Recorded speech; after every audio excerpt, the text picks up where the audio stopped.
podcast is a member of WildGamesProductions.com and D20Radio.com. This is Bob Bledsaw Jr. of Judges Guild, and you're listening to Save or Die. You burst through the door. You find a small room filled with gold and jewels and a red dragon. He starts to breathe. Save or die! I'm rolling 20s like I'm 60 waving power. AC doesn't matter. Critical damage from my warhammer. I throw the beach and roll down every single from that cross. But most of my money blow. I lay 'em low, yes I lay 'em low. Welcome to the Save or Die podcast, a podcast about classic Dungeons and Dragons. Bring on your goblin hoes and band of oaks. All king zombies and bows. Ain't no troll gonna slow me down, oh no.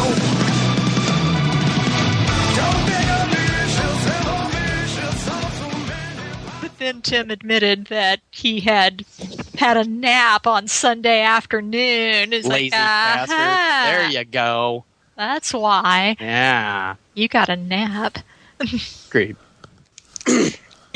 109. Got it. Take one. Take one. Action! Hello, everyone. It's Save or Die. We made our saving throw from North Texas RPG Con. Just barely. Speak for yourself. I'm still regaining con burn.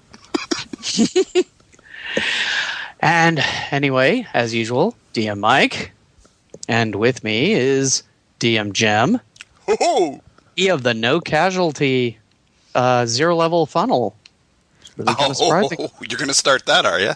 Well, the only person died, Liz killed. See, it wasn't no casualty. I killed someone. I didn't mean to, but I did. So And also with us is Deadeye Lizzie. yeah. Liz. No fellow party member is safe from me. Doo-doo-doo. And we're talking about North Texas RPG Con.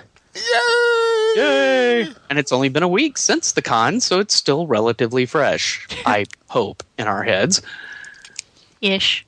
But first, I was just thinking, as we record this, I was flying home from it a week ago. I think we were actually home at this point, but only just. It was a lot easier to get home than it was. It was a with lot. Dallas traffic on a Thursday night. Yeah. So anyway, let's talk about what we've been doing this week. What did we do at gaming this week? Who cares? Ow! Which is the con, I guess. The hell you say? I ponied up, manned up, and ran my campaign last night.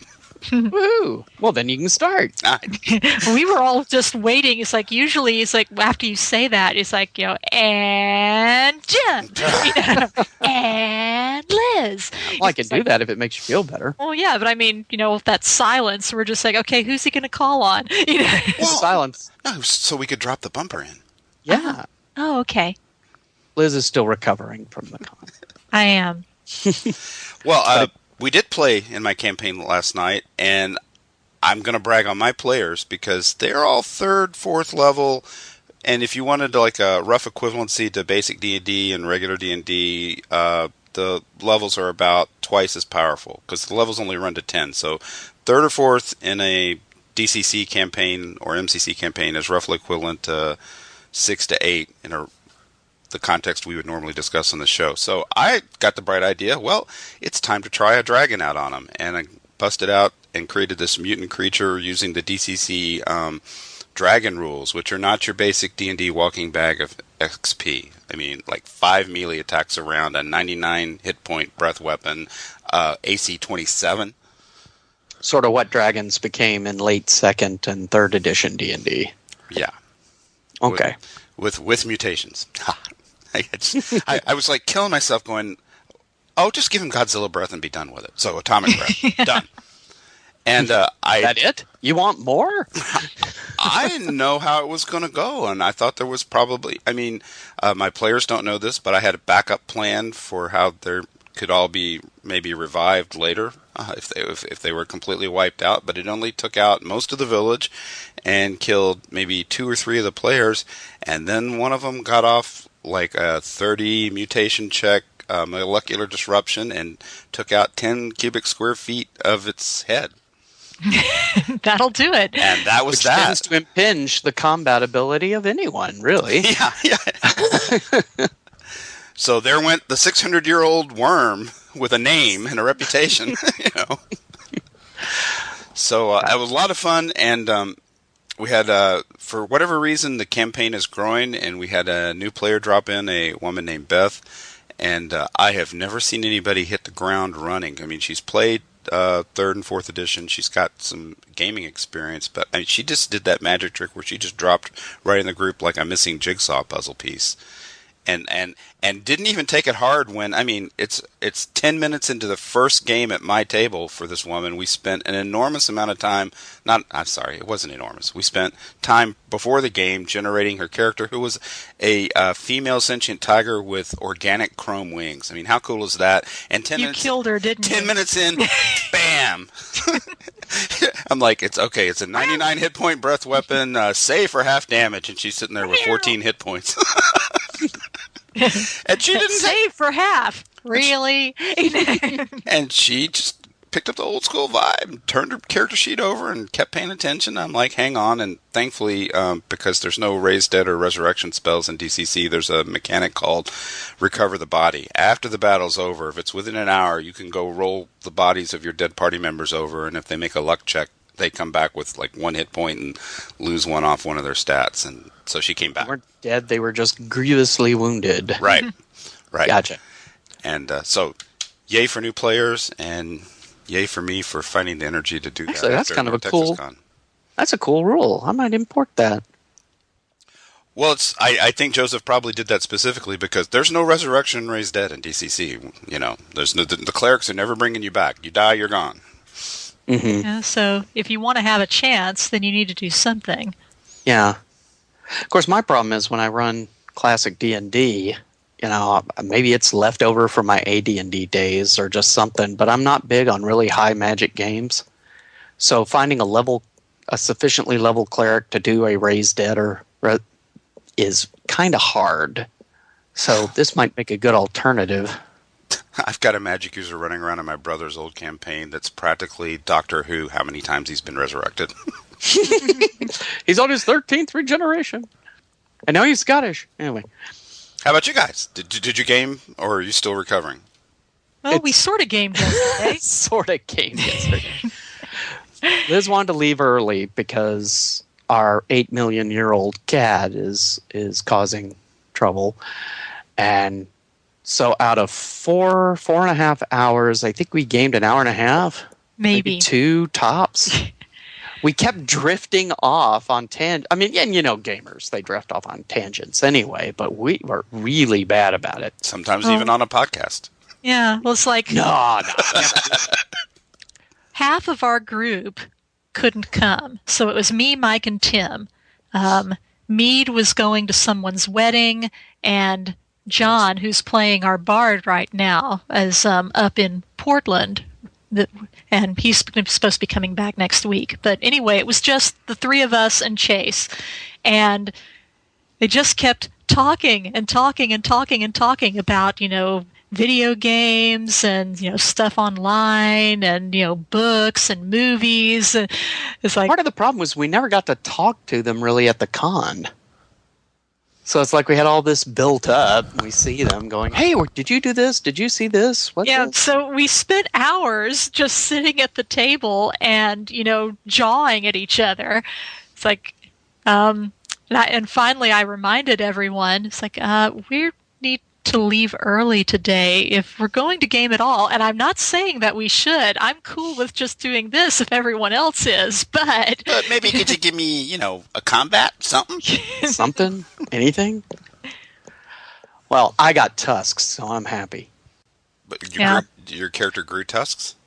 Well, I'm running a half ogre, and I always picture the 70s, early 80s classic half ogre, with the tusks, the underbite and having the tusks out the side. Well, apparently the second edition half ogre basically just looks like a guy. Maybe with a big guy with maybe orange eyes or something. Oh, that's bullshit. Yeah. And he told me that. Mike wanted his tusks. I wanted tusks. And he's like, well, that's not how it is in 2E. And I'm like, well, that's stupid. I want tusks. I'm like, why do you think I played a half ogre? And he's like, because you wanted the massive strength bonus? And I said, fine, I'll give up my strength bonus if you'll give me tusks. And he did. He didn't take away my strength bonus, though, but I think maybe that pointed out to him. It's like, I want to roll a half ogre. I've forgotten my top 5 things I liked about North Texas Con to put in there. I finally got to meet DM Chase. Yeah. Albeit briefly. But everything was briefly, but we'll get to that in our top 5. So yeah, mostly that was our gaming during the week. Knowing DM Chase, he gave you the tusks, but you're not proficient with them yet. Oh, yeah. Every time you try did to my eat, usual. you're going to have to do a save. Make sure you don't bite yourself. Yeah, I did my usual. We're getting a ferry across this river, and I'm like, I don't have the sitting in a boat proficiency, so do I need that? No. Well, wait, I don't have beach use. So does that mean I can't get out of the boat and get onto the bank? He said, make a roll. You forgot to breathe because you don't have breathing proficiency. Cool, am I dead? No. I guess this is the point where I thank you for not giving me a hard time like that at the game in Texas. Oh, God, no. No, you are not remotely, no.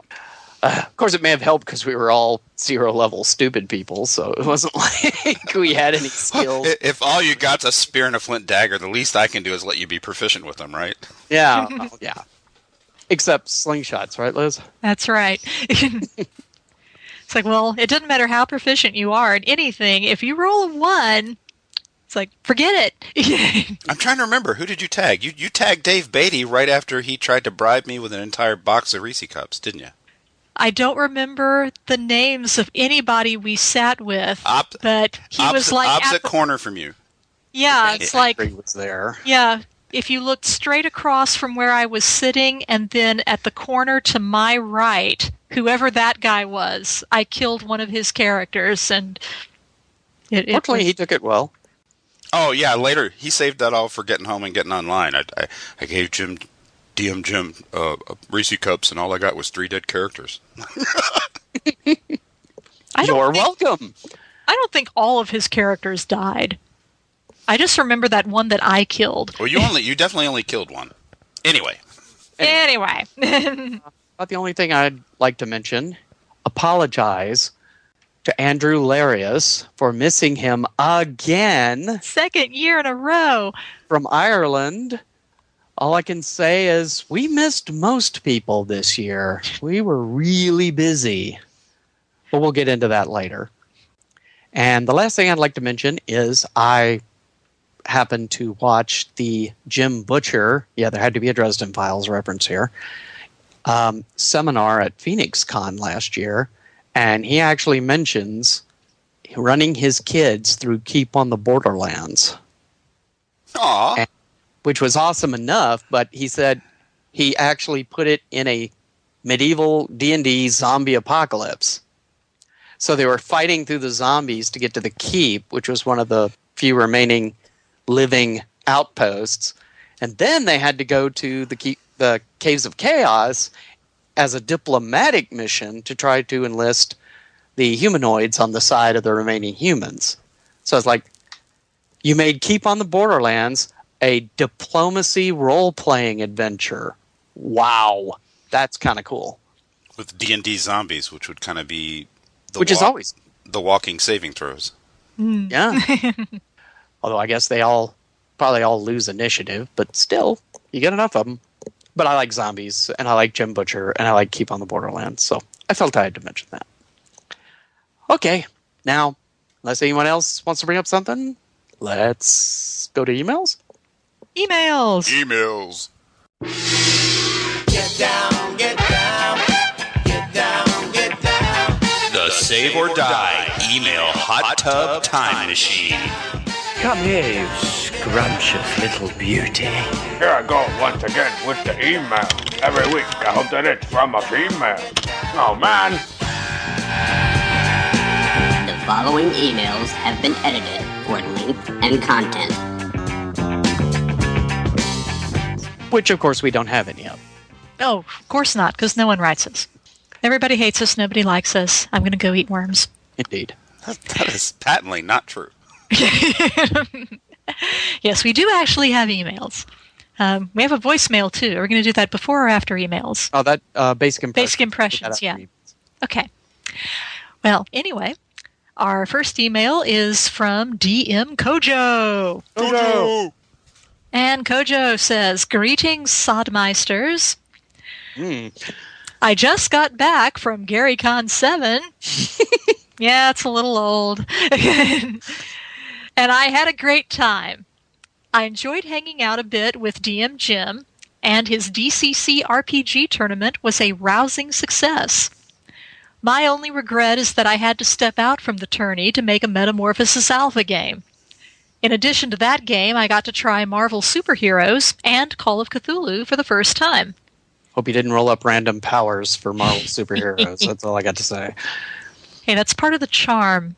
Oh, is that what it is? Yes. If you're going to take random powers, you might as well play villains and vigilantes. Exactly. Which yeah, is also part of the charm of that game. Yeah, Chase was grousing about playing V&V and ending up with randomly generated character powers. Chase, you either want to old school or not. Yeah, it's like, if you sign up for V&V, you got to accept that. That's just going to happen. Hey, it's like randomly rolling your stats and taking what you roll in the order you rolled them. You know, it's kind of the same sort of thing with the superhero genre. You know, you don't know what power you're going to get until you get it. Oh, that's how good this new player Beth was. She just sat down, okay, how do I generate a character? And I'm like, 3d6 in order. And she didn't backtalk, nothing. She's like, okay. Boom, boom, boom. Anyway, going on, he says, back to the email. It says, the dealer room was a frequent stop for me, and many OSR products were available. The reviews that you guys have done for some of the products were very helpful in guiding my purchase decisions. And, of course, Taco John was there to assist me with purchasing 4 books within my first 10 minutes at the con. Well, Taco John is good at that. That guy. Yeah. I was joined at the con by my friends Chris and Michael. We all enjoyed the con tremendously, and Michael especially enjoyed it, as it was his first con experience ever. I am now re-energized with the OSR spirit, ready to venture forth and try new games with my gaming group, and maybe even give a try to writing some material this year. Ooh. Glory be to the OSR! Game on, gamers! Thanks, Kojo. Hey, Kojo, you should definitely start writing some stuff. Oh, yeah. There's room for everyone. Too much is never enough. That's right. And I'm kind of happy to hear how many people at both either GaryCon or North Texas are going, and that's their first cons. Yeah, that's pretty awesome. Yeah. And I always love seeing, whenever there's kids at a gaming con. And it's like, wow. Yeah. The new generation. Start them right. Mm-hmm. Indeed. Okay, our next letter is from Kevin Searle, and he writes, Hey, Classicalists! About the use of a collar. Last year, I started playing in a rather large online game of an OD&D variant called Planet Eris. It's an open table game with people coming and going, so each session is different, and the party size tends toward the large. The DM implemented use of a collar because otherwise the chaos of so many people bogs the game down at every decision point. It really sped things up. The only downside was that those who tended to not speak up were even more silent. This can be worked around by having the collar role rotated among the party. Kevin. What a good idea. I hadn't thought of that, but yeah. Unless you're so, insular that you're now the caller. I don't want to be the caller. I don't want to be the caller. But that would avoid monopolizing. Yeah. So yeah, that's a cool idea. Yeah. And from the way he talked, it seems to work. So Especially in large groups, which is what we were saying earlier, that's probably how it started. Gary with 25, 30 people at his table. Yeah. Well, also with a game like that, and I think you would get the same sort of experience with, say, a convention game where you don't really know everybody with you. Because, it sounds like, open table, there's a different or a different mix of people every single time online. Yeah. So if you're sitting with a bunch of people that you either don't know or only know a little bit, having a caller does help to keep things moving, especially in those scenarios. I'll tell you. Unless you do a Tim Kask. Yeah. Easy now.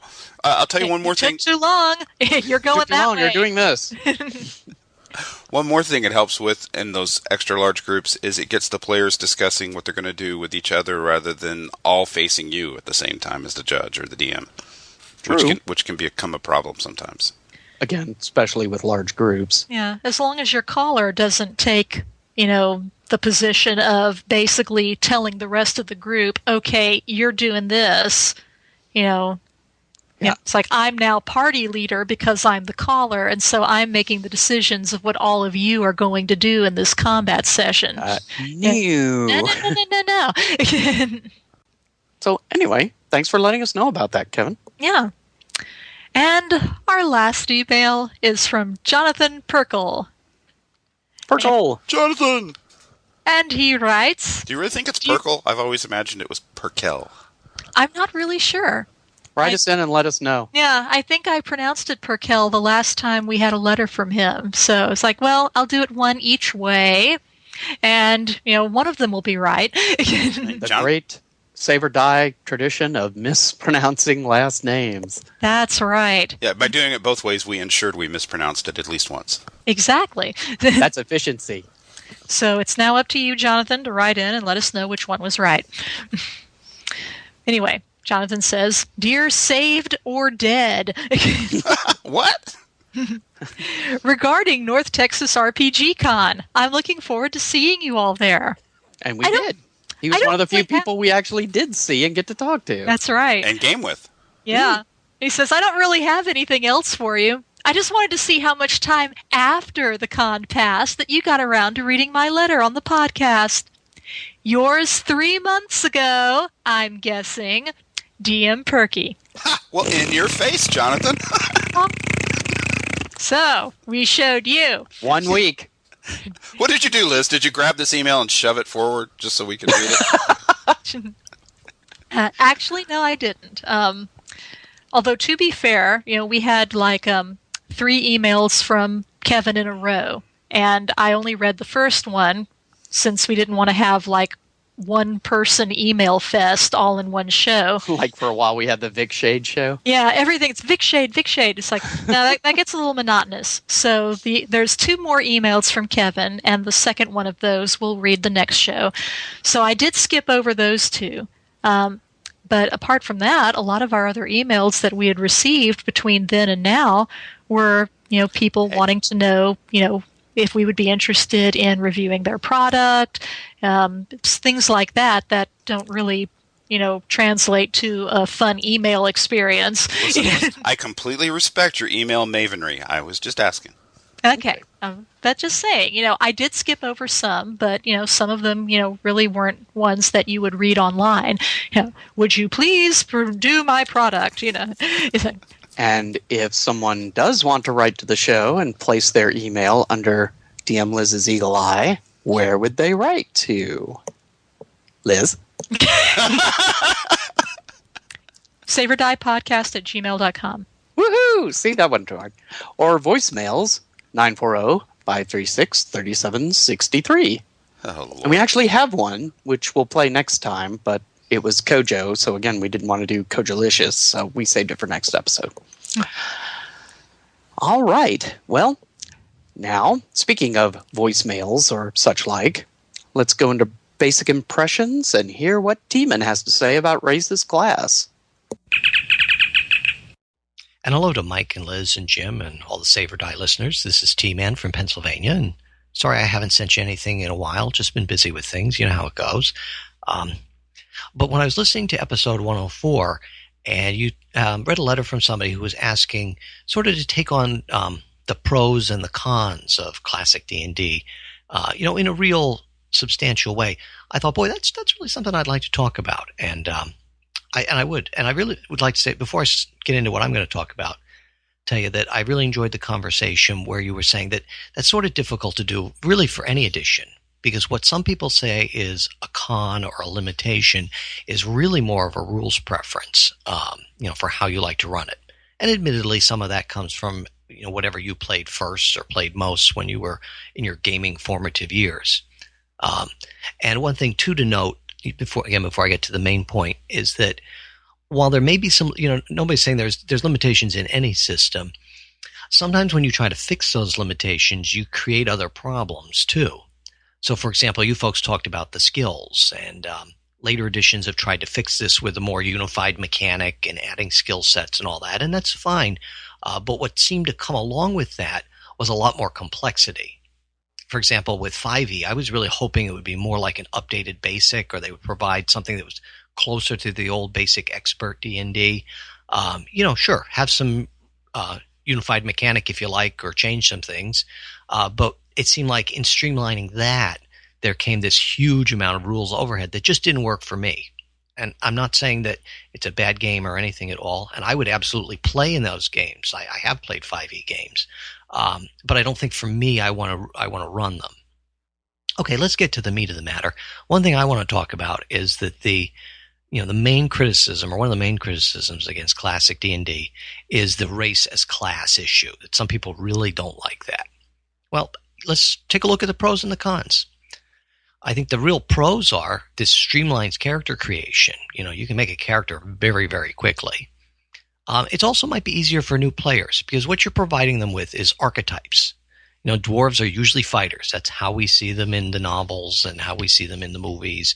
And elves are fighters, but maybe they have access to a few spells that they've picked up because they're a little more magical. So it really provides good archetypes for new players to bring them in. And something else to think about is that it allows character to come out through role-playing. Here's an example. I had a player wanted to play a swashbuckling type, a Three Musketeers type. And we looked at some character class options that were out there. And in the end, he said, no, I'm just going to play a regular fighter, and I'm going to play him like a swashbuckler. He's kind of a dandy, and he worries about getting his clothes dirty and kind of rushes in chivalrously. And he's been a blast in the game. I think changing the mechanics wasn't the issue. His character came out through the role-playing. Even somebody, let's say, look at Bilbo. You might say, well, there's no halfling thief in Classic, and that's true. But if you really look at Bilbo, his skill as a burglar wasn't so much from mechanical skills and percentile rolls. He had a magic ring, and he tended to out-talk people when he got in bad situations, like with Gollum or Smaug. You play Bilbo with just a regular old halfling and give him a magic item and some charisma rolls or intelligence rolls, and you got it. You don't need to change anything. Or even the paladin class. Let's say somebody wants to be a paladin. That's fine. Allow them to be a cleric, use edge weapons, and maybe adjust the XP charts a little bit, or bump their spells up a few levels if they don't really have access to spells till maybe 3rd level. Minor changes, and races class works just fine. Now, let's look at the cons, though, because that's what the person said in their letter. If you really want to say races class, yeah, it's true. It doesn't mechanically support characters like Legolas or Bilbo. If you look at Legolas, he really wasn't a fighter magic user. He was much more of an elf warrior. And same thing with Bilbo. If you did want to give him some climbing ability or some thief skills or something like that. So let's look at some options. One option is other classic supplements. For example, I believe the Hollow World supplement provided an elf warrior class, which would be perfect for somebody like Legolas. Certainly you can buy some supplements. You folks had an interview with the guy from Barrel Rider Games not too long ago, and he publishes tons of alternate classes for basic. You could also just make your halfling thief or your elf warrior or your dwarf cleric. Just use another rule set. Just use advanced AD&D or something, and then port it over, and just use the basic expert modifiers or something. You certainly can do that. Adjust your XP charts. Or you can just hack it yourself. just get out the basic rule book and the expert rule book, or whichever version you use, Rule Cyclopedia, whatever you like. And without too much tinkering, you can have a halfling thief in just a few minutes. You can have like I said, a dwarven cleric or a strict elf warrior or elf magic user without too much overhead on your time. So just to wrap up, what some people are saying is a limitation. In some ways, it's a preference. And it's also something that's very, very easy to hack. You can make these changes without breaking the game. You're not going to topple the Jenga tower. I think that's a little harder to do in some later editions. No knock against any other editions. That's not what I'm saying. But I think one of the strengths of Basic is you can adjust things very, very easily. You can bring things in from other games. You can bring something in, like an advantage mechanic or something from a later edition if you like. So I think I've talked enough here, and hope everything's going well. And just thanks for letting me talk about this, and keep going Basic. Yes, team, and you're bashing all other games. What? Just kidding. I thought he was right on the money because he basically agreed with all of us. Well, yeah, but he said, I don't want to sound like I'm bashing all other games or other types. It's like, if you like to do it this way, I'm not saying that's wrong. It's totally wrong. Yeah, I like the story about his player with the swashbuckler, though. Yeah. That's really great, especially for those who say, well, a fighter's a fighter is a fighter. I can't do anything different with it. Of course you can. You can do all sorts of things differently. I mean, I just want to go here when somebody says something like that, because that's old school. I do want to say, though, he's talking about, he gave the next example as Bilbo. It's like you can still play him as a halfling, da-da-da-da-da. But then saying about the role play aspect of making him into the thief, it's like, you seem to be describing a bard more than a thief. Fast talk, charisma, give him a little bit of magic. It's like, wait a minute. Bilbo Baggins. Yes. I want to sing Where There's a Whip, There's a Way. To distract the zombies.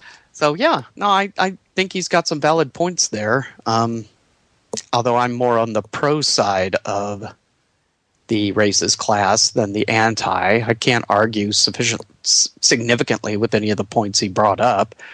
Though I will mention that Swords and Wizardry had the quote-unquote adventurer class, didn't it? Or am I thinking of Basic Fantasy? No, you got me.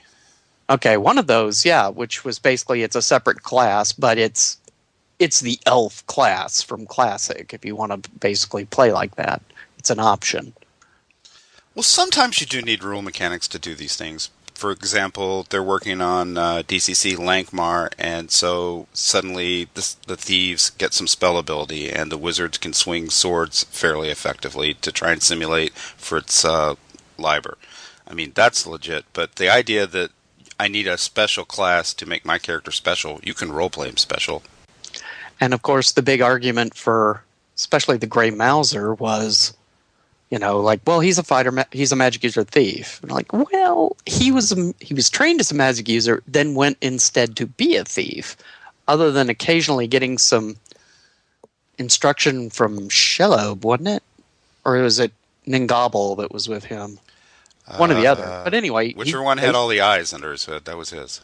Yeah, but I think it was Ningabel. But anyway, he really didn't expand on his spell use that I recall in the books. He mostly, it's something he had at a background, but that's really it.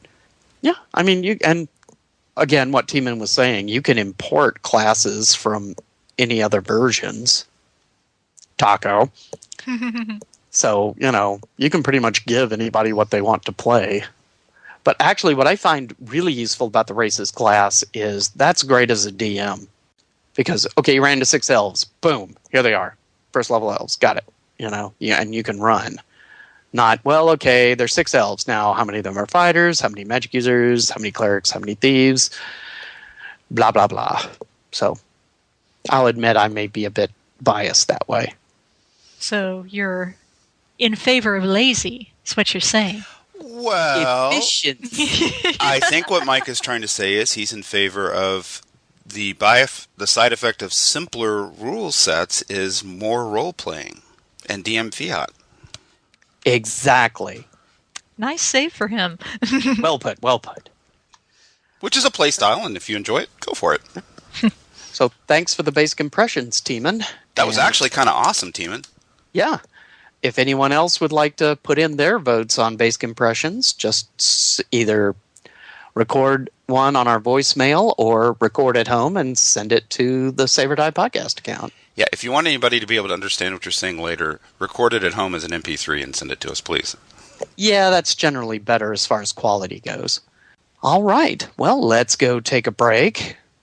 And then when we come back, we'll move into top 5 for North Texas RPG Con. Thopus the Gnome here. The Save or Die podcast is brought to you in part by a more than generous grant from me. Don't you mean a generous grant by Lesser Gnome Games? Same thing.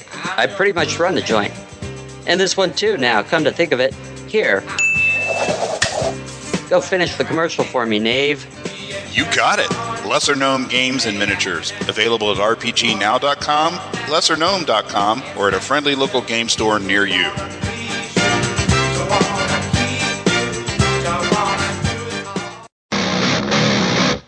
Are you enjoying the show you're listening to right now? Want to help support the show? Why not head over to the Patreon site, patreon.com/WGP. That's patreon.com/WGP. And help support the network for as little as $1.50 a month. That's right, $1.50 a month goes a long way. Thank you.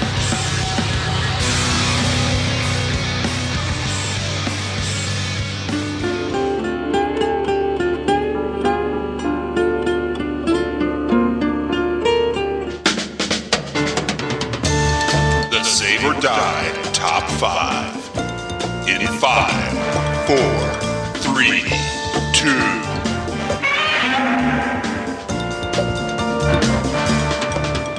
Top 5 of North Texas. It was kind of hard to cut it down to 5 for me.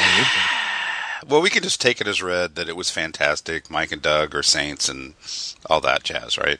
Yeah, except for the devil outfit. But we'll get to that. Never fear.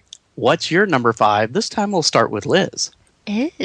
Dun, dun, dun. Well, let's see. I guess I'll say my number 5 was being able to see our friends Ben and Jared again. Especially Jared, because he wasn't able to make last year's con. And so it's been 2 cons since we saw Jared. So that was pretty cool, being able to spend a little bit of time with them.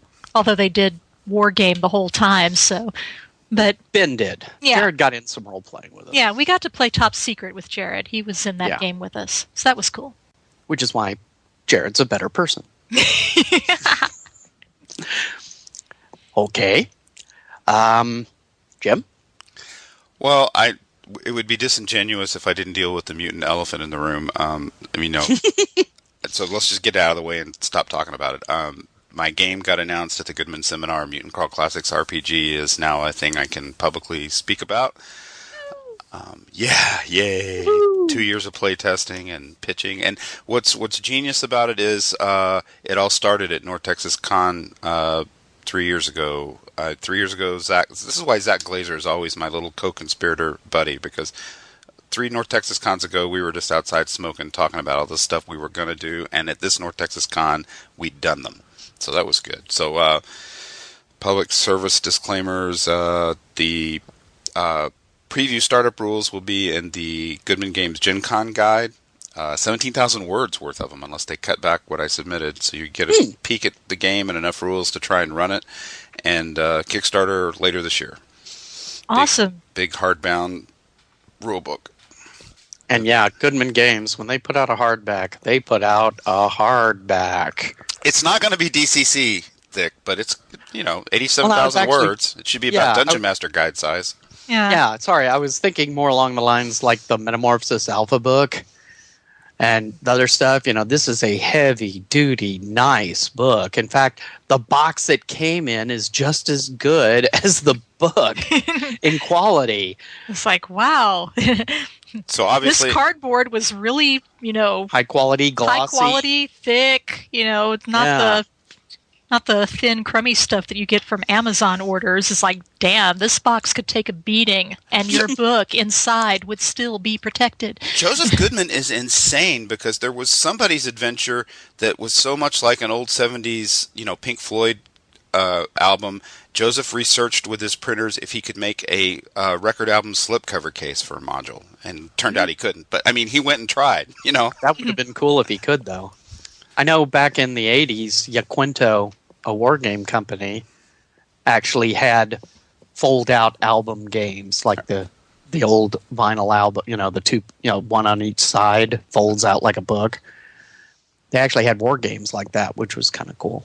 So yay, I wrote something that's coming out, Achievement Unlocked. The important part is, even though I wrote it, it couldn't have happened without my home campaign group that's been playtesting it for 2 years, and a lot of inspiration and feedback. Joseph gave me notes, Harley Stroh, Michael Curtis, all kinds of people have helped this happen.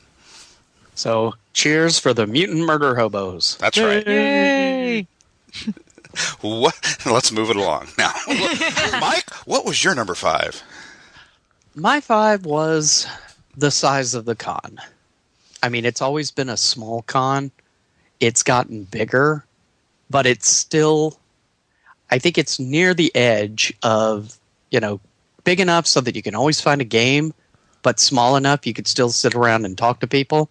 I'm saying that theoretically because we kept running around everywhere because we signed up for too much this year.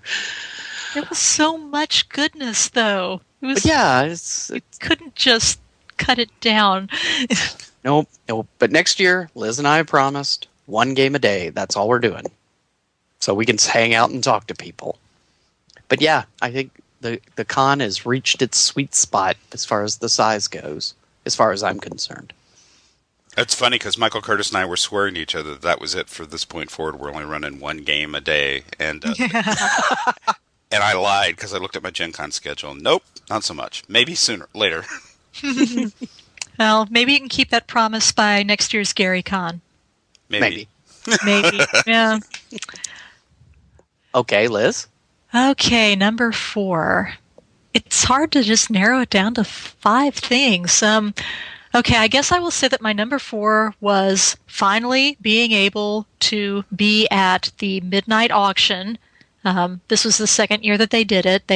Bad Mike started this last year, having a Saturday night midnight auction. The Satanic Panic. The Satanic Panic auction. So you guys did in a devil suit. You guys did make it through it? Oh yeah. Yeah. Good for you. I tried so hard and I just crashed.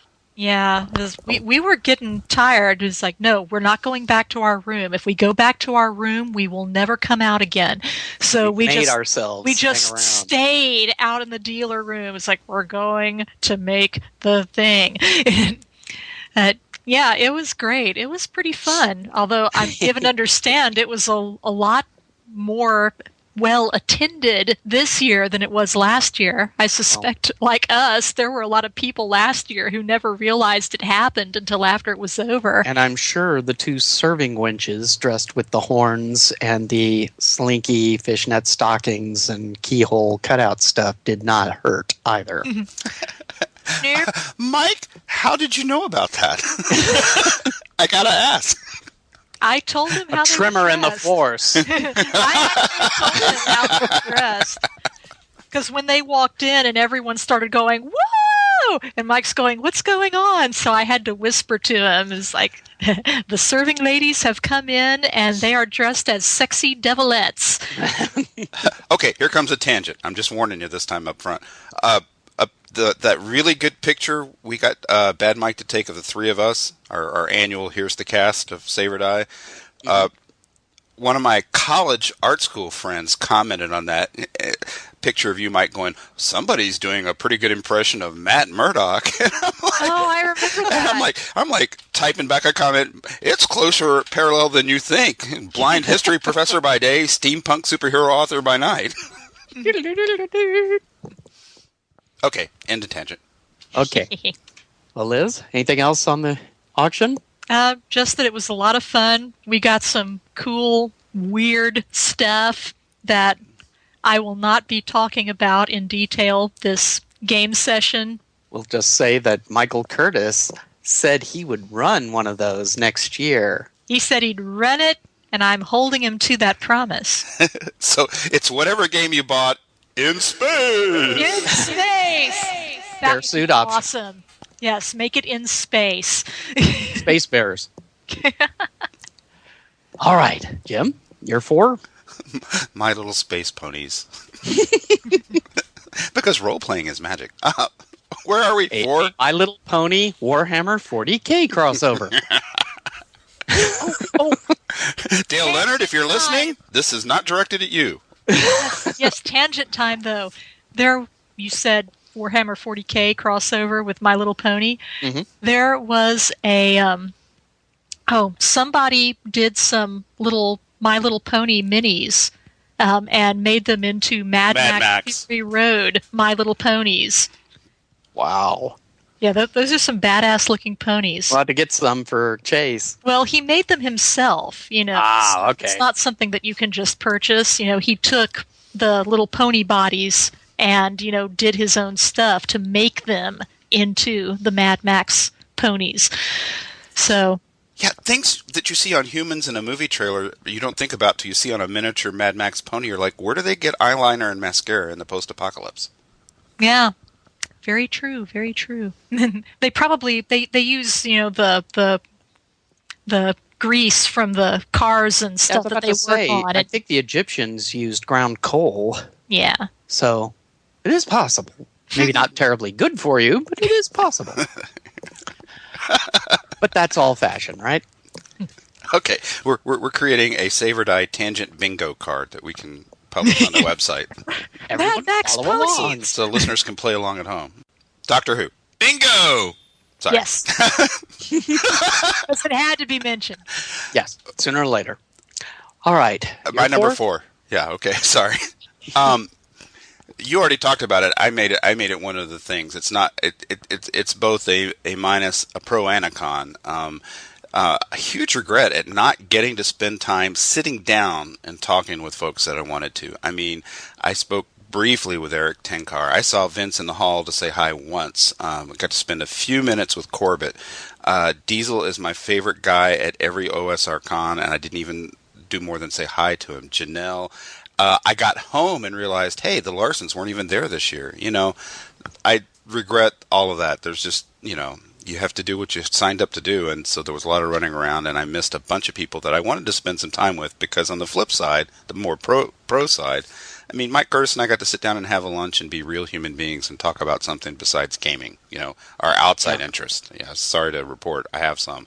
And that and that's just pure gold, because Mike and I, live different points in the continent. And, I already talked about Zach. Zach Lazer and I are both smokers, and we had our annual co-conspirator meeting where we, furthered our plan to one day take over the entire gaming industry together.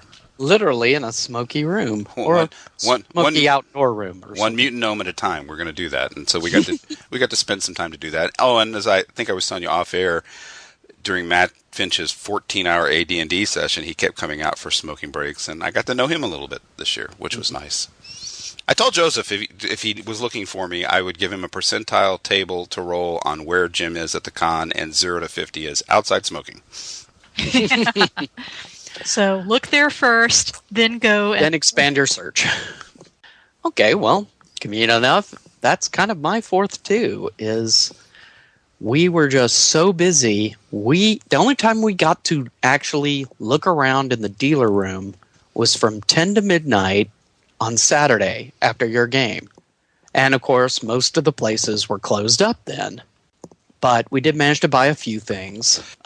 We saw John Peterson in the hall, shook his hand and said, hey, we'll have to talk later at the con. Never saw him again. Yeah, later never came.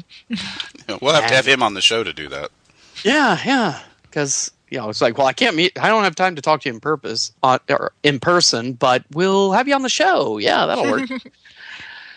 So yeah, it was busy, and I can't really blame anyone but ourselves. Well, to be fair, Liz having to go to the funeral threw us off. We were expecting to be at the con Thursday around noon, and it became closer to 6. But from that point onward, it was just boom, boom, boom. Never had hardly a chance to breathe. I'm extremely grateful we got a chance to game together, the three of us, face to face, because that's our only chance every year.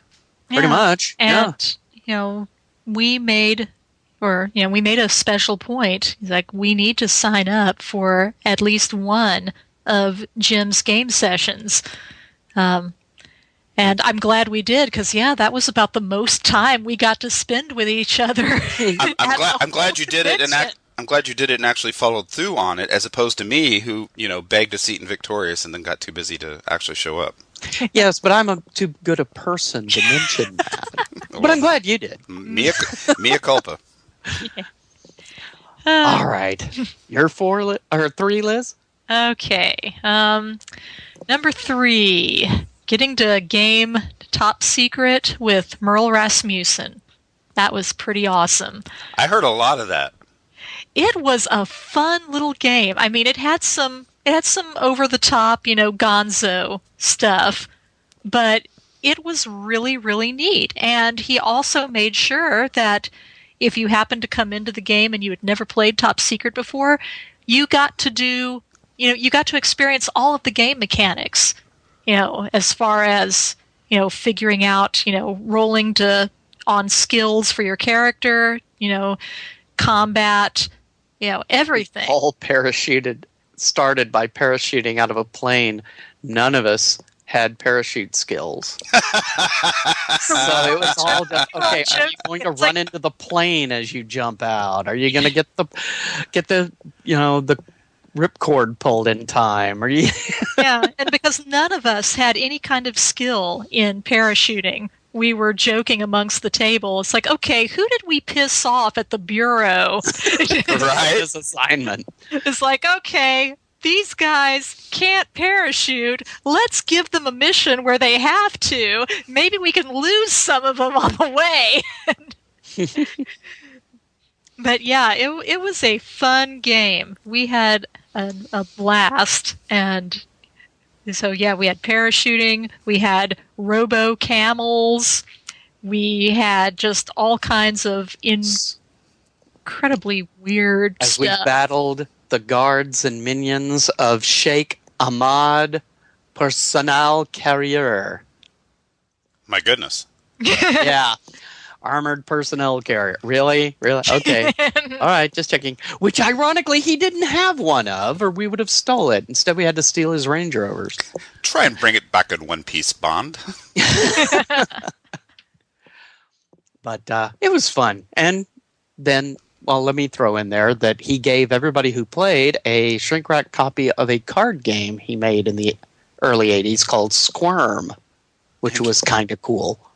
It's like Metamorphosis Alpha 4th edition, where I've got a pallet of them in Knoxville. You can have any copies you want. Well, that may be what he did, but yeah, on the other hand, it was cool because I've never seen it advertised anywhere. I mean, it's not collectible. It just, it's you're fighting a dragon and trying to basically survive long enough to get the treasure and stuff, and you play it through cards. We haven't opened one of them yet, but it looks kind of cool. That's pretty good swag. Here's your swag, a whole game. Yeah, here's a whole game. Free game. Oh, one more thing about Merle Rasmussen. Somebody, I don't remember who, went up to him with a war game and asked him to sign it. I think it was it Axis and Allies? Something. Anyway, Merle, he was telling us about this, and he said, okay, but I had absolutely nothing to do with this game. He goes, I know, but it'll be cool if you sign it. Okay. Just to make people wonder. Shades of Big Bang Theory there, I guess. I mean, if it was like, this is my souvenir North Texas Con copy of the DMG guide, and I want everybody to sign that makes sense. But yeah, well, Liz got him to sign her original top secret game set from 1981 that she still has. Aww. Yeah. So that was cool. So anyway, your third. North Texas Con, where the 14-year-old version of yourself's dreams come true. Pretty much. Where are we, 3? Yeah. 5. Threesome. My number 3 is I'm constantly asked what the difference between GaryCon and North Texas Con is because I attend both, and this is no bang on GaryCon. I'm not saying that GaryCon isn't this way, just that North Texas Con scores higher. It's the friendliest group of con attendees ever at that con, and I think that's partly a function of OSR players just rock in general, and Texas gamers especially rock. I mean, it's just the state you guys live in is super friendly. To outside eyes, I'll give you specific examples. Zach and I were hanging out at his booth and decided to go make a 7-Eleven run. And while we were there, I realized I left my brand new iPhone sitting on his con table, and I just had a panic attack.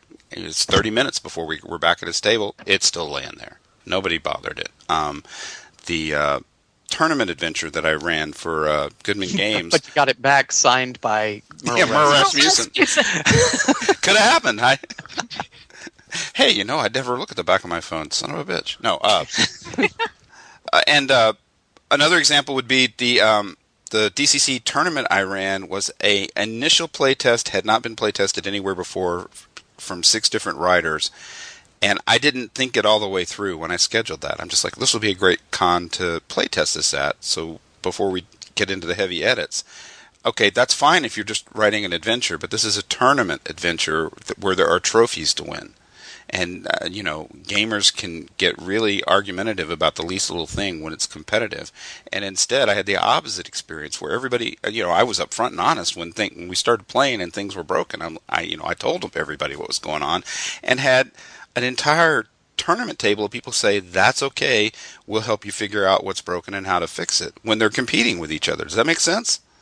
Yeah. Every single person was in, gave us great feedback, allowed me to fix enough things that by the second night it was running again. It was running great. And my mistake just showed how great the gamers, the OSR gamers were that were at the con. So that was my number 3. I didn't play in tons of tournaments in the 80s, but I played in 2 or 3, and the people I played with wouldn't have acted that way. So maybe it's just as we've got, people mellow as they get older or something. Well, again, it's very friendly at GaryCon, and I love the people in Lake Geneva, Wisconsin. But Texas, man, I'm going to blame Mike and Doug because everything ultimately goes to the top down, right? They've created a con where it's just couldn't be any more warm and friendly. And I think it's really cool of them, which is my number 3, is that, when Bad Mike was on talking about, they capped the membership, or the attendance, as he said, as usual, there are people that don't show so they can give door things. But even so, all the guest tables are outside the dealer room and game areas.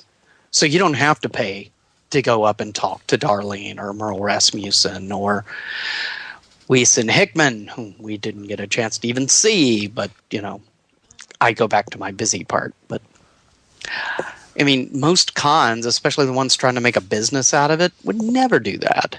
Right. But, they want this to be a fun con. Doug especially, he wants it to be fun first and, money second. And sometimes that even makes Bad Mike shake his head, but, you always have a great time with great guests. Well, you guys have been to the little mini cons he periodically has in the warehouse, right? One of them. Okay. We've been to 2, actually. 2? Was it 2? Okay. Yeah. So this big official con, in my imagination, is just Doug's warehouse gathering spun up larger. It's very true to that same spirit. Would you agree with that? Yeah. Because, you walk in, you got a couple of rooms, you got people running games, you got a little fridge, and then you got out there where they set up the video games in the main warehouse. I swear, Zach flies in from Arizona. Every one of these things. Yeah, just about every one. I think he's maybe missed one. But he will fly into Dallas just for the mini-con. It's right. Wow. Side note, one of the things that Bad Mike auctioned at the Satanic Panic auction was Zach Glazer's bag that he left at the last mini-con. So he's pulling stuff out and trying to sell them. And Zach's jumping in to bid. Oh, Lord. That was now, some of those things I'm pretty sure were deliberately placed. Yeah, when they're like a comedic Cosmo effect. magazine or something. Yeah, Cosmopolitan magazine. There's a thong with the Lesser Gnome logo on it. And it's like, yeah, these items were placed. At least some of them were. And in the end, no. in the end, Zach made the winning bid to get his bag back. Well, and maybe save his marriage too. And Well, maybe, yeah. it's like, okay. So yeah, that's mine. 2? 2. Oh dear. I want to talk about Victorious, but I want to save it for my number 1. So what would be my number 2 favorite moment?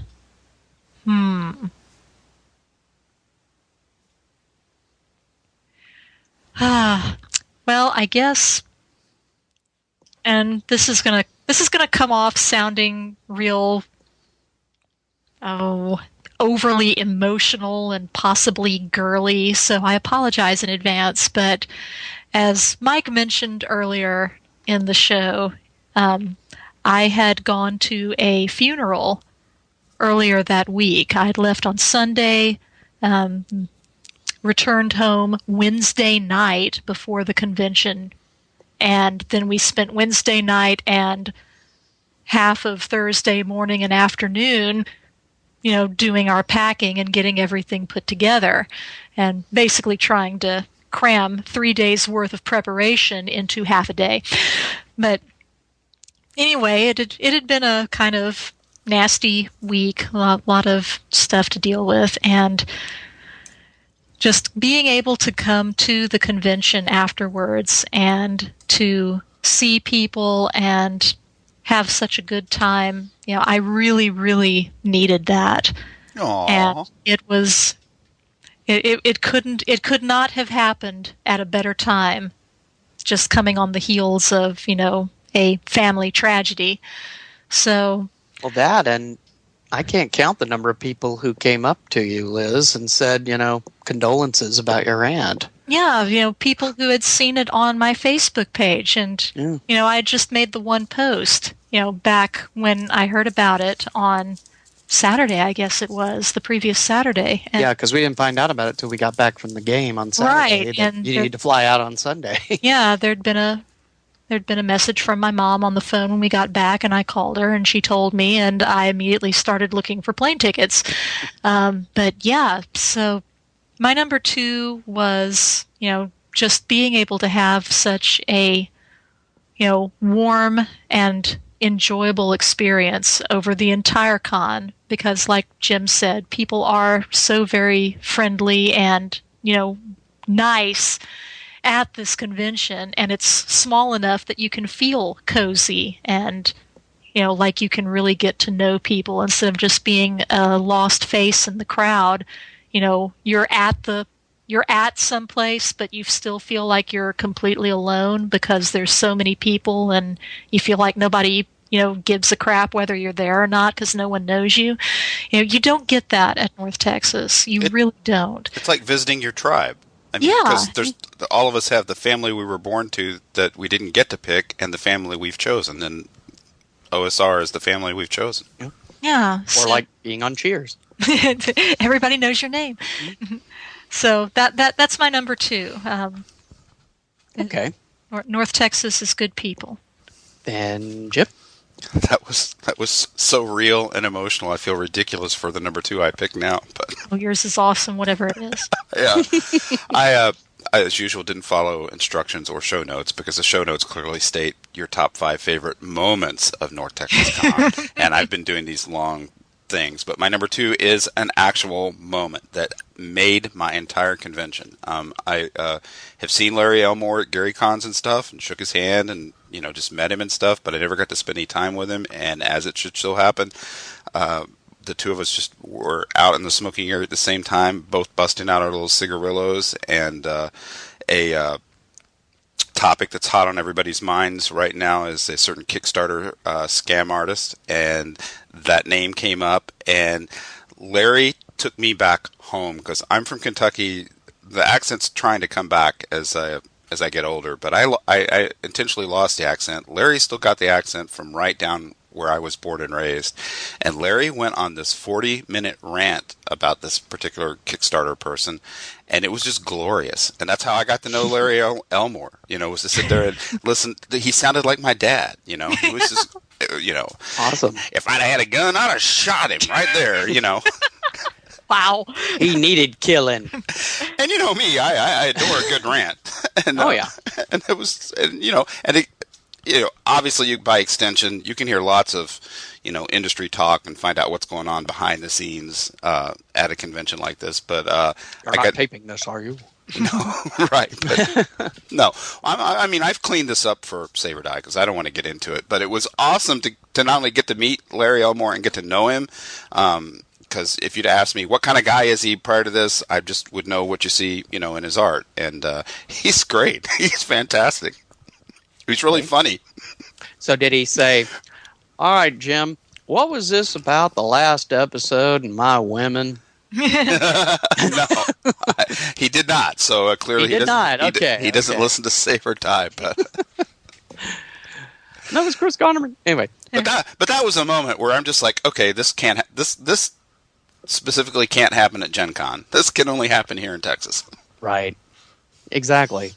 Maybe at Gary Con, but especially at North Texas. So cool. All right. Well, because I am the grump I am, I had to find something that happened that I didn't like. But your notes say favorite, Mike. It's my favorite to grouse about. Yeah.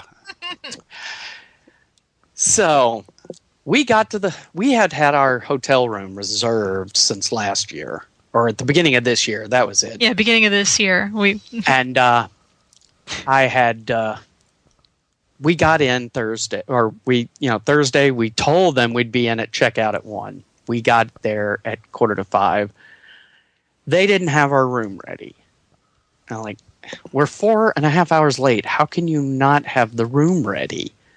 I'm like, okay. Liz did ask specifically for a first floor room, so maybe that threw them off. So, okay, I'll cut them a little slack. Then we had dinner with Ben and Jared and several good folks, and then we went to the room. Everything seemed fine. And then that night, we go to bed, we turn the air conditioner on.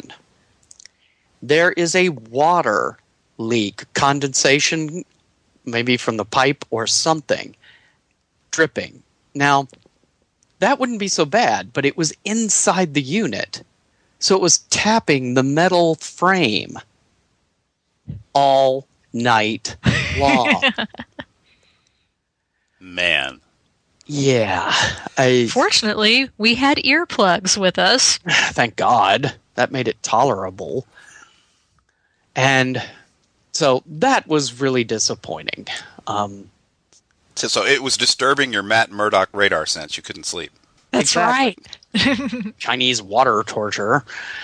And, I will say that food was still slow in the restaurant, but it wasn't as slow as last year. It was better, and the food was good, so I really can't argue that much. But, yeah, that whole experience with the room on Thursday really kind of gave me a bad feeling. So that is a pro tip to anybody who attends this con in the future. If you've got an hour before your game and you're thinking of going to the restaurant to get dinner, don't do it, because you need longer than an hour.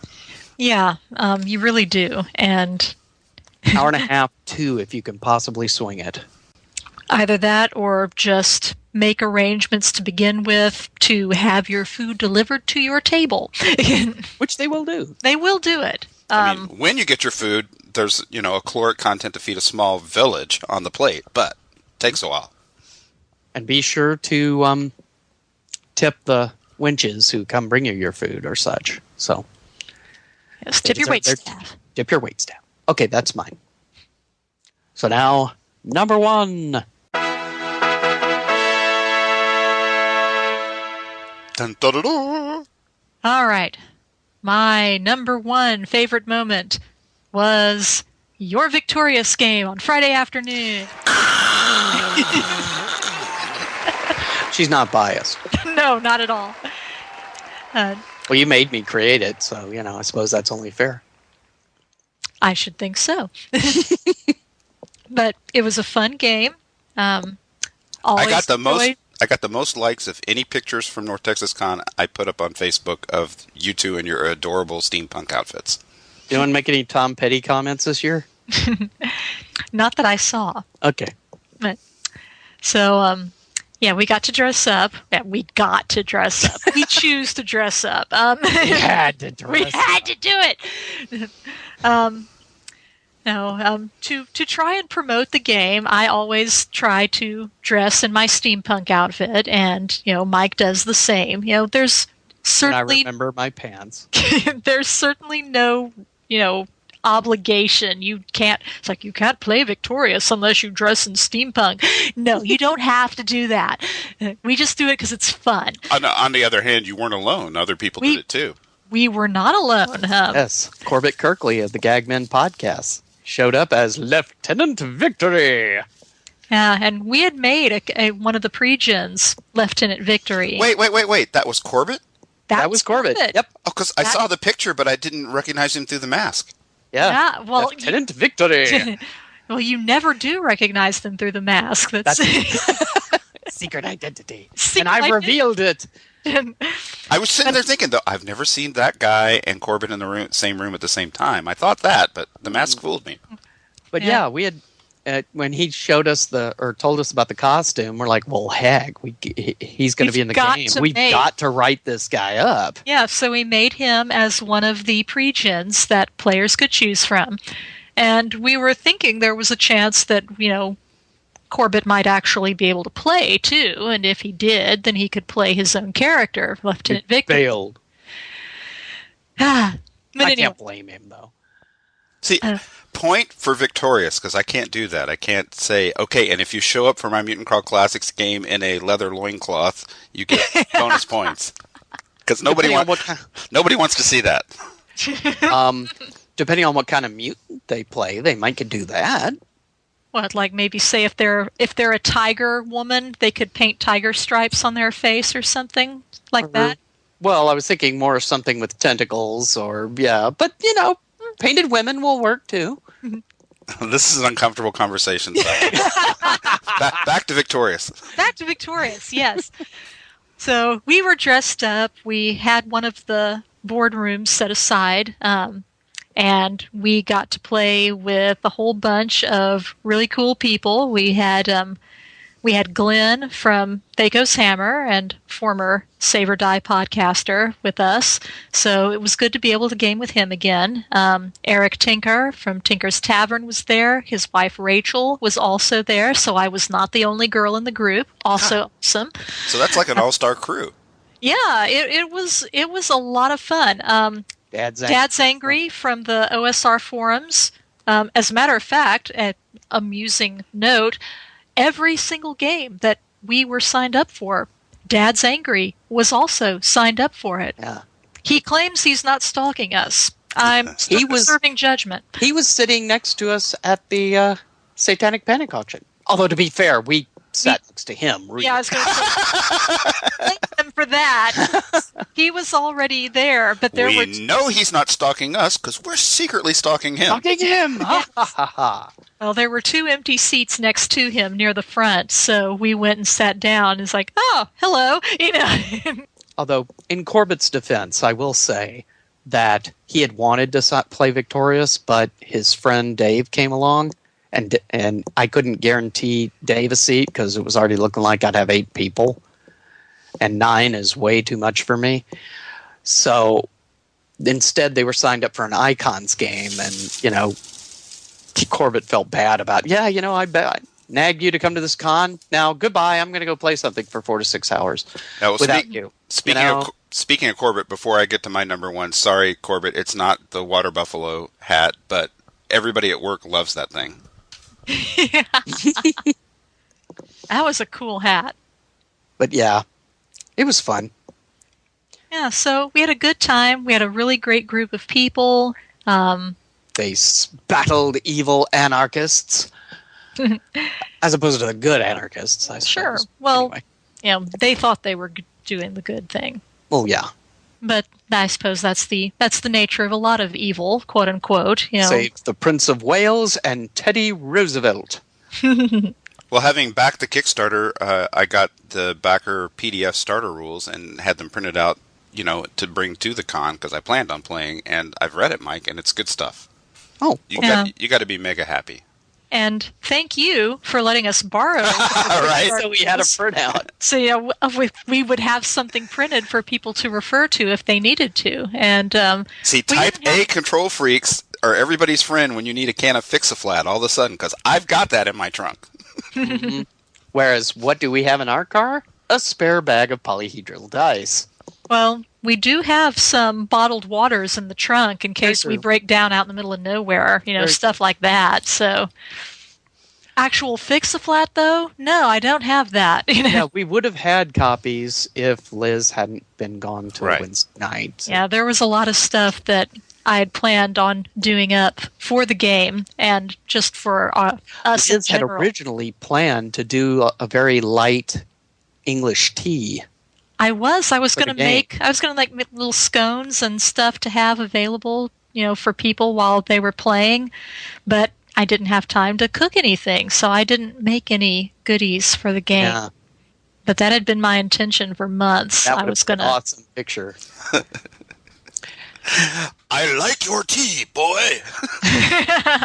It's magnificent.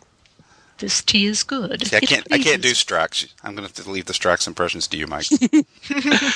Well, enough of Victorious. What's your number one? Who, me? Yeah, you. This is a topic that came up between me and Zach. That's something we noticed that, again, is a slight... The same thing happens at Gary Con, but it seems to especially happen at North Texas Con. This doesn't have anything to do with the thong with the lesser-known... Well, since you mention it, I haven't seen a lesser-known thong at Gary Con. But you know me, I don't stay up late and drink with the gang, so I can't testify that that's never happened. It certainly hasn't been auctioned, so... No, I can't. Well, yeah, never mind. I'm going to get me or somebody else in trouble.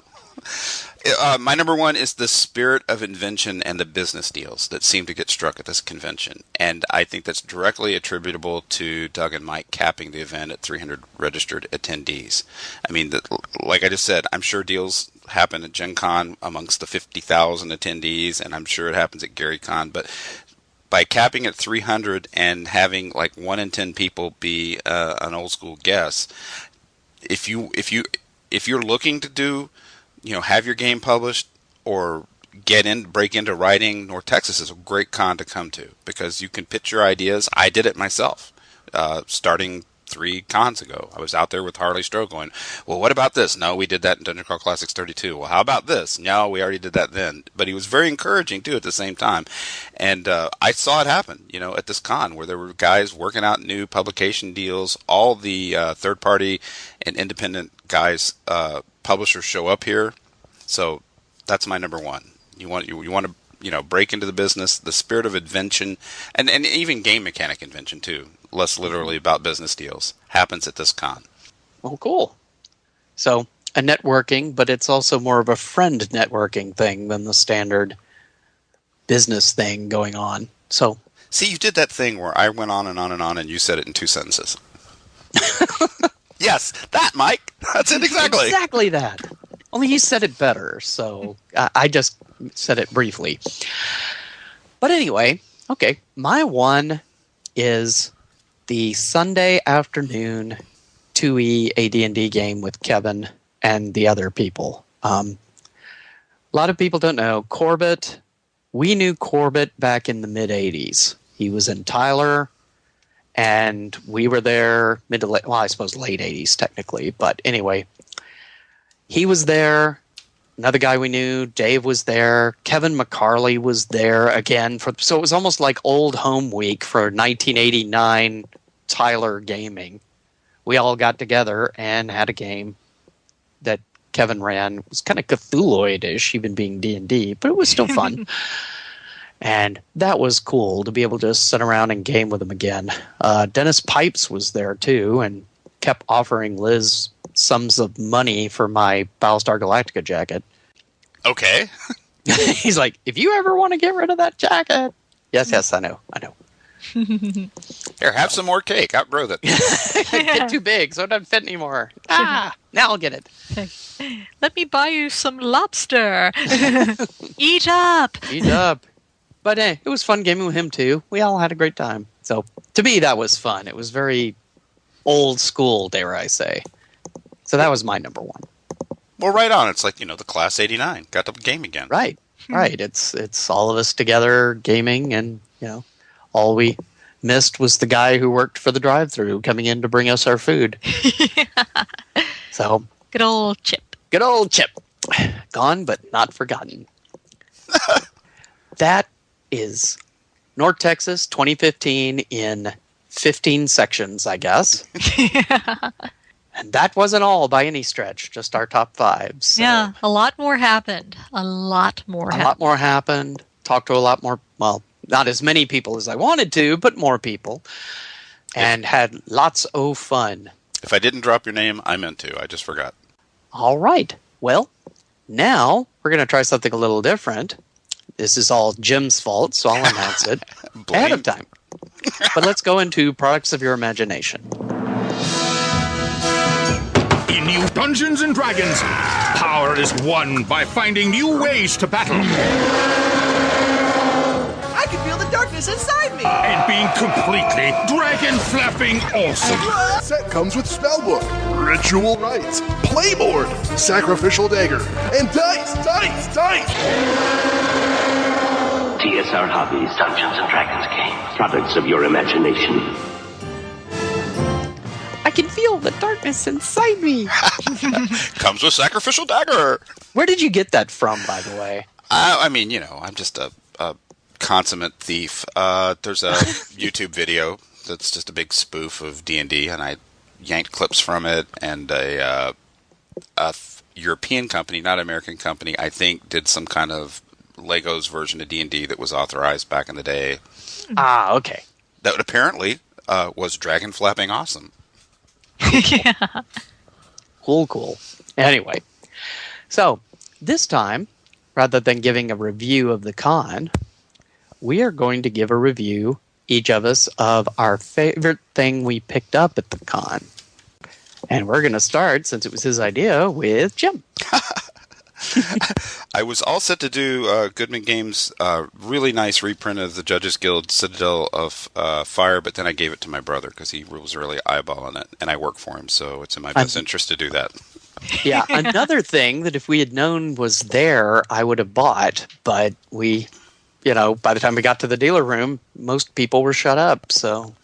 It's not yet, but typically there are leftovers. Even though it had the North Texas badge on it. It was printed specifically for the con. Typically, the leftovers go on sale online, so you're not out of the running yet. I'll let you know. But so I went with what I should have gone with in the first place. 2 North Texas cons ago, Mike Curtis ran, and I got to play in a one-off adventure he created called the Great Stonehell Lazer Massacre. And every year, Doug and Mike ask the attending guests to contribute an adventure that they can package up, especially for the con, and publish in digest size. So this year, they published the Great Stonehell Lazer Massacre.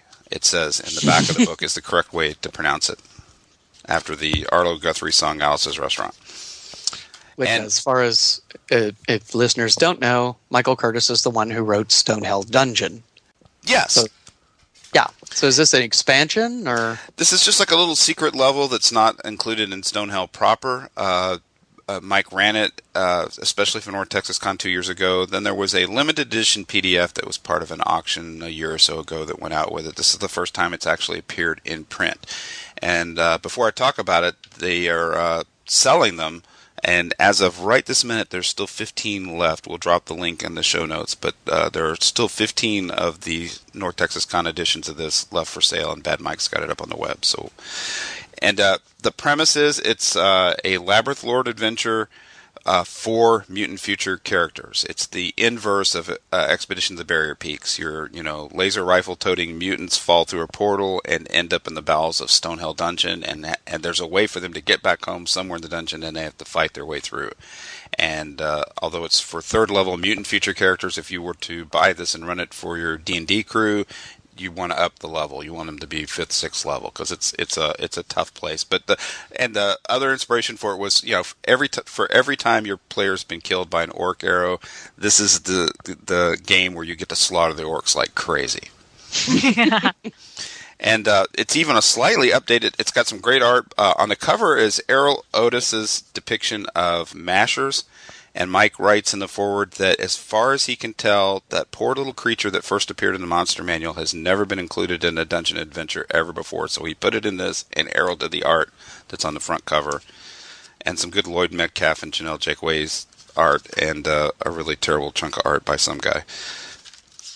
And Mike even customized it for the convention, because the one encounter I'm going to spotlight is Room 6 is El Diablo Miguel's auction house, which has a large man dressed in a chintzy Halloween devil's costume, complete with horns, cape, and plastic pitchfork, who stands on a dais with a collection of obscure tomes. And he immediately casts a suggestion spell that if the players don't save, they are compelled to start spending their gold and jewels buying these tomes. And then Mike gives you a 2-page table of what you could possibly purchase from him, including Keep Off the Borderlands! Exclamation point. I'd buy that. Labyrinth Lurch Classics, which under condition on the table is signed by Harley Stroh, but the authenticity is questionable. Espionage, a spy game. And you could possibly, in this dungeon, purchase your own copy of Dallas in Space. I gotta have that. But it's really good because it's only written with Mike's notes, so it's not fancied up the way Mike would do something for publication. It's like reading the notes he writes for his own campaign. He notes that in the foreword, and it's gonzo as all get out, which is why I love it. So it's just completely unfiltered Mike Curtis gonzo stuff, and you could run it for D&D or Gamma World or whatever you wanted. Oh, he seriously should write a parody module called Keep Off the Borderlands. Right? I would buy that in a heartbeat. Oh, yeah. Although there ought to be someone in a bear suit in there somewhere. So of everything I purchased at North Texas Con, that was my favorite thing. After Citadel Fire. All right. Well, Liz? Okay. Well, we didn't buy a whole lot, but... Yeah, because it was 11 o'clock at night at the But one of the things that we did purchase was a copy of the Gary Gygax Presents Fantasy Master game line called The Abduction of Good King Despot. And I'd heard about this adventure for quite some time, but never did actually get to really see a copy of it. And Bad Mike had this in, his stuff at his table. So I'd asked him, what do you know about this? Because I've heard about it, but I don't really know a lot of details. And so he said it was a game that Gary had always enjoyed running at conventions. And that it had a lot of gonzo things in it, speaking of gonzo. Pretty much the sort of writing style that you would expect from, some of the OSR, publications back in the day. So based on that, we decided, let's get this. So we bought it, and it's really awesome. I love, there's so many little puns, jokes, all of that stuff that, you could see from other publications, really old school, over-the-top stuff, and very tongue-in-cheek humor all throughout. But do not think that this is not a pretty dangerous little adventure. It's made for mid to high character levels. It says in the front that it's the baseline, it was written for a party of 8. And so basically gives some suggestions if it's a smaller adventure party, how you can scale it back a little bit, or make it even tougher if for whatever reason you have more than 8 people going through this game. But yeah, it's an awesome little book. I mean, the back, some of the text to describe, listen to this, says, "The good king has been abducted. The kingdom has lost its benign, honest, and charitable ruler. At least that's what he said he was, and the dubious tax-crippled citizens found it prudent to agree. Despot's good queen cannot be consoled, though she tries very hard to find comfort. It's like, wow. It's awesome. And inside, once you actually get into the book and you get some of the background that the players will know, and it says the queen. Rumors? Well, and I did not see a rumor table, but it talks about how the queen, who is trying to find her husband, says she immediately called together the council of soothsayers, astrologers, prophets, and sages. Saps. Yes. I was like, wow. Well, that seems to be how Gary rolled, so yes. Definitely. Now, the thing is, it'd be fun to read that to a totally cold party and see who grasps it. But yeah, it's the writing is great, and you have all kinds of little tricks and traps, and we would be horrid at this, Mike, because there's puzzles. We'd probably die, but I think some of that is a DM test, Mike, because you would have to be able to read it with a straight face. Oh yeah, true. If you lose it in the middle of reading that flavor text, they know. Yes. True. For instance, read this with a straight face to your players. Great flashes of light, as well as moans and sighs, emanated from the Queen's private chambers for the next several weeks. On the rare occasions during this period when the Queen attended to her duties, she appeared more distracted and considerably more disheveled than usual. She just can't rest with her good king despot gone. That's right. She can't. Indeed. But this is pretty much system neutral, and there is a formula that you can use to streamline combat and all of the situations, no matter what type of characters you're using for this. You're basically calculating your average party skill, your average party health, your average party armor, and you're using these average numbers to just totally streamline the process. Interesting. Yeah, so, I mean, you don't have to use it that way if you don't want to, but basically it's set up so that no matter what game system you're coming into with this, you could make those averages and then just run with very little, further, tweaking. So it's pretty cool. So almost any classic version of D&D. Just about, or, if you're playing something that's not D&D for whatever reason. Your top secret agents parachute into the castle. So when we finally convince you to DM an online game with the rest of us as players, this is what you're going to run? Maybe. In your Boot Hill Call of Cthulhu crossover? That was also a running joke from the old Tyler game. Yes, thank goodness. Since like 89, 90, we're always saying, well, what are we playing next week? I think Liz has got her Boot Hill Call of Cthulhu crossover game ready to go, finally. Liz is running... They created Deadlands. It's like, oh my god, that's Boot Hill Call of Cthulhu. Liz is running Taco in space. Space Taco. It's a cool little book. There's a separate inset of just illustrations, like Tomb of Horrors, etc. Bunch of pictures that you can show your players depending on where they are in the dungeon. Pretty cool artwork.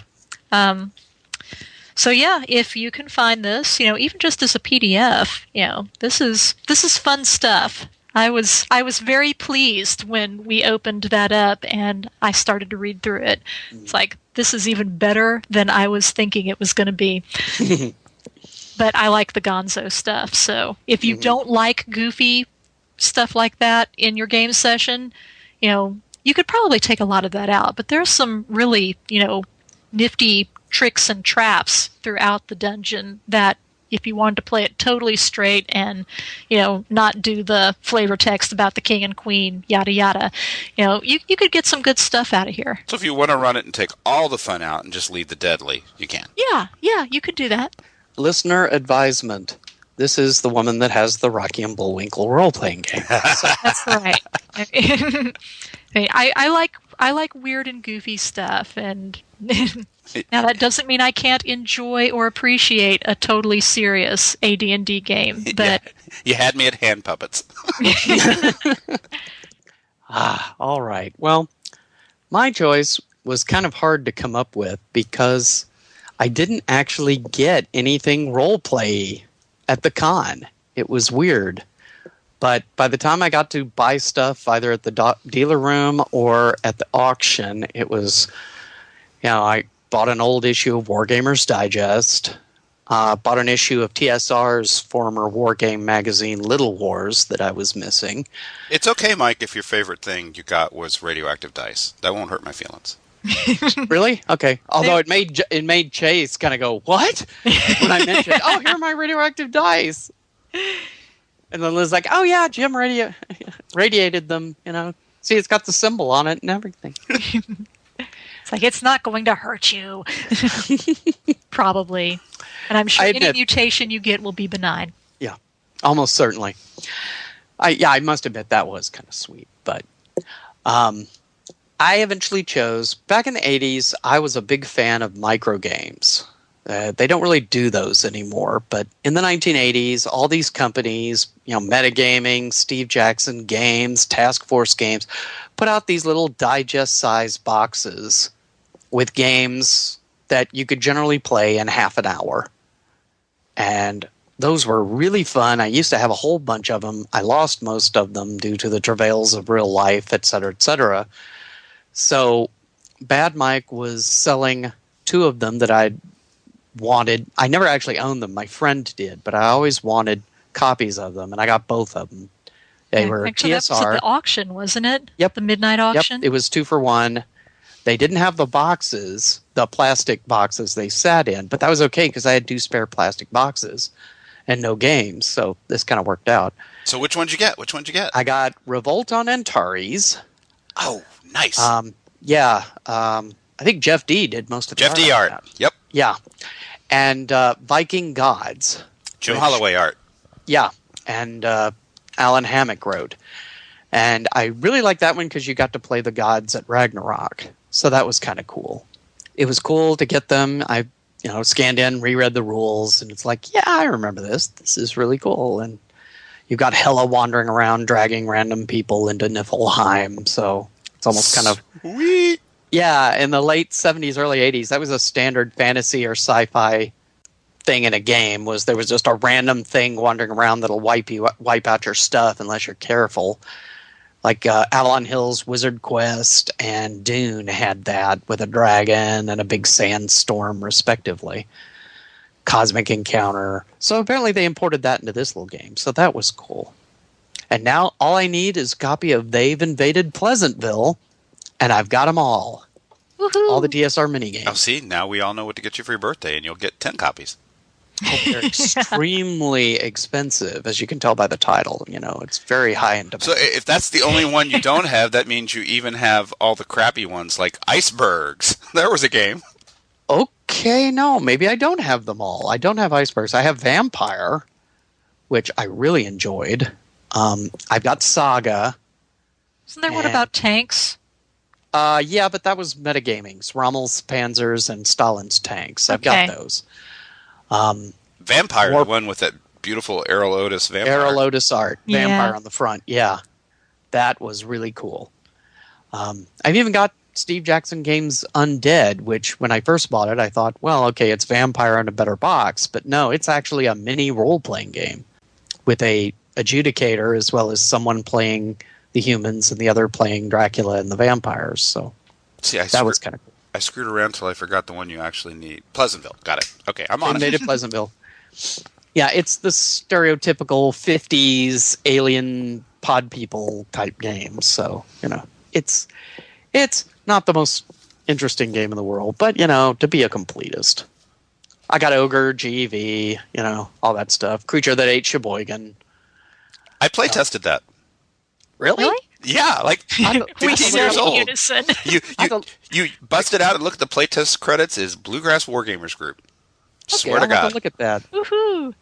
Yeah, Bluegrass, Kentucky. There you go. We're down in Kentucky going, where the hell's Sheboygan? Whereas I'm in northern Mississippi going, how do you pronounce Sheboygan? Sheboygan? What? But anyway. So yeah, that was my fave for the purchases. And it's fantasy, from TSR, so it's close enough. But okay, do we want to give dragon ratings, or is it just assumed it's all going to be 5s because it's our favorites? Yeah, I'm giving mine a 5. Yep, 5. 5. Yep. Or actually, to be a hard ass, I'll give it a 4 because I can't actually play it very well anymore. But I can read it and collect it, so it only gets a 4. Bah! You just wrecked our first perfect across the board 5. You're welcome. And I think that will wrap up this episode. Whee! Down the dusty Texas road. That's right. Rather dusty when it's not raining every week, which is very not Texas. Not that I'm really griping about it, but, Oh, and a quick thank you to Tree Borer, Robert Miller, from driving from Dallas to Denton to hang out with me Wednesday night until Liz got home, since I couldn't make it to the con. Yeah, that was pretty cool. So that was pretty cool of him. We sat around talking about gaming stuff and 8 million-year-old cats and everything. So, quick shout out.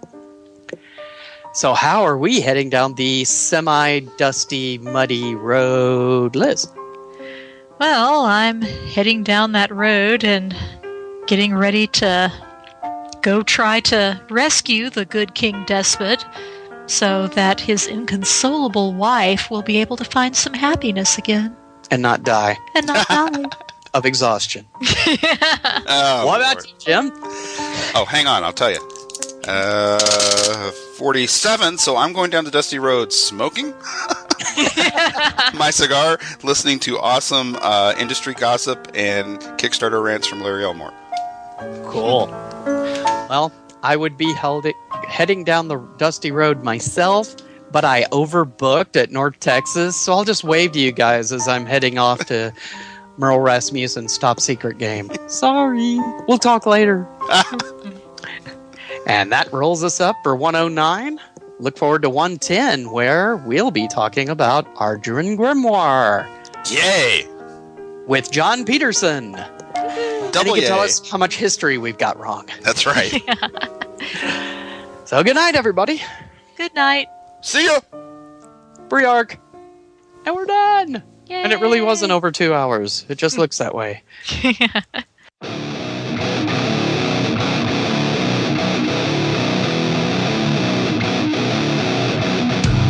Saber Die Podcast is a production of Wild Games Productions in association with D20Radio.com. The Saber Die theme music is provided by the band Mississippi Bones. You can find them at mississippibones.bandcamp.com. Wardrobe for DM Mike and DM Liz was provided by Botany 1899. Promotional consideration was given to Skynet Technologies, building a better post tomorrow, and your local Fury Road Stop and Go, where it's never too late to arm yourself. Thanks for listening, and we'll see you next time on Save or Die.